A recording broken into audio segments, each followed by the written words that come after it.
guys, usa ba sad ang inyuhang tax classification nga business ang nakabutang instead nga individual?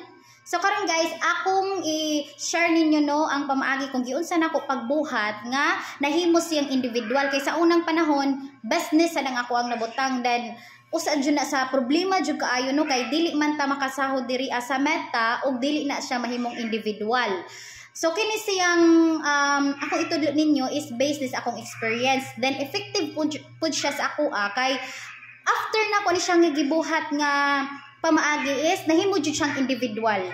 So kung gusto ka nga makahibaw tapusan ni nga video kay akong itudlo ninyo step by step og giunsa nako.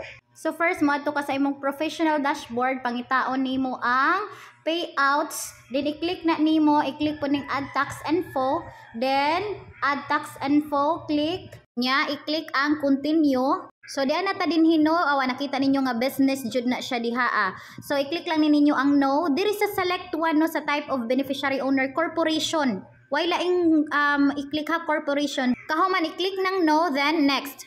Then diha sa name of organization, imuha ng full name dira then select country Philippines, then i-check ni siya ang I have none US tin, then next. Nya diri sa address line 2, phone number ang imong ibutang dinha ang imuhang phone number. Then kahuman next.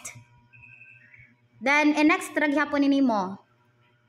Then dinhi wa kay laing i-click is kini 0%. After ana next. Then nga sa country Philippines, then i-select ang no. No ra jud ta permi. Then next. Contact us, continue, imo ra na sa scroll down, then i-select ang I certify. Diri sa signature is full name ang ibutang nimo diri full name. Then after ana next.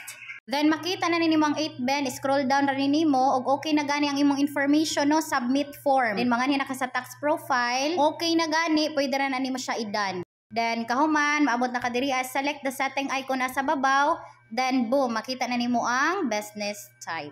So mao to siya guys ang akong gibuhat nga nahimong individual ang akong tax classification.